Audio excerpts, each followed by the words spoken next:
वो मेजर भी है पोएट की लिस्ट में और माइनर भी है, तो वो है मैथ्यू आर्नल्ड। तो आपने इसके बारे में पढ़ा होगा कि मैथ्यू आर्नल्ड जो है वो विक्टोरियन इरा से ताल्लुक़ रखता है, और ये एक बड़ा अजीम और अच्छा एक राइटर भी था, मतलब कि पोएट भी था, और उसके साथ साथ ये एक स्कॉलर भी था और एक अच्छा सा क्रिटिक भी था इस एज का। तो इसका मैं बिल्कुल नट शेल में आपको इंट्रोडक्शन देता हूँ कि आपने जो पढ़ा है टॉपिक कल्चर एंड एनार्की, वो इस मैथ्यू आर्नल्ड का लिखा हुआ है।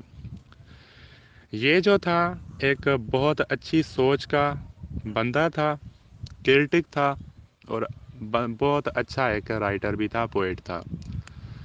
तो इसने ये जो कल्चर एंड एनार्की लिखी है, उसमें इसने मतलब कि सोसाइटी की बात की है और सोसाइटी की अच्छाई की बात की है, और बारबेरियंस वगैरह जो हैं, जो एलीट क्लास हैं या जो एरिस्टोक्रेटिक लोग हैं, उनके मुखालफत में इसने बात की है।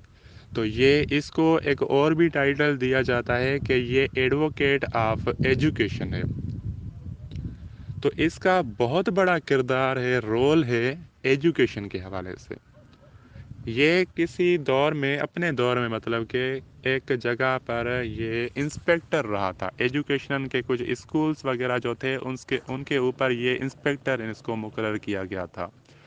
और फिर ये लोगों से मिलता था, बहुत सारे स्कूल्स वगैरह कॉलेजेस वगैरह में जाता था, और फिर इसको ये पता चला कि हमारे मतलब कि एजुकेशनल सिस्टम में कौन सी खराबियां हैं, और एरिस्टोक्रेटिक लोग जो हैं उन्होंने गरीबों की एजुकेशन को कैसे ख़राब किया है, उनको कैसी सहूलत से महरूम रखा है।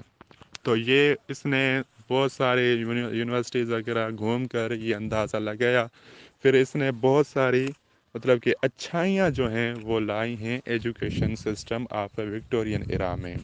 तो हम इसी वजह से इसको एडवोकेट ऑफ एजुकेशन भी कहते हैं, जिसका मतलब कि ये बात जो है इसके टॉपिक कल्चर एंड एनार्की से मालूम होती है। तो ये प्रोज राइटर भी है और उसके साथ साथ एक अच्छा सा पोएट भी है विक्टोरियन एरा का।